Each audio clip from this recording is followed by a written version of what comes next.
Stroke patient, natulungan ng Elixir Placenta. Panoorin natin ito.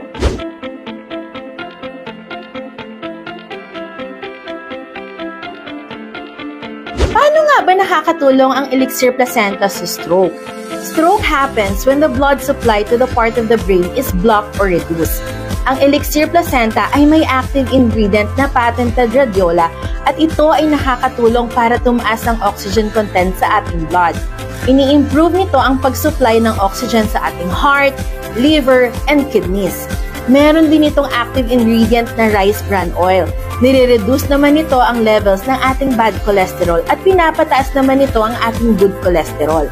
Alam mo naman, kapag mataas ang cholesterol level natin, it enters to our bloodstream and can cause a buildup of fatty deposits in our arteries, which can be narrow and stiff.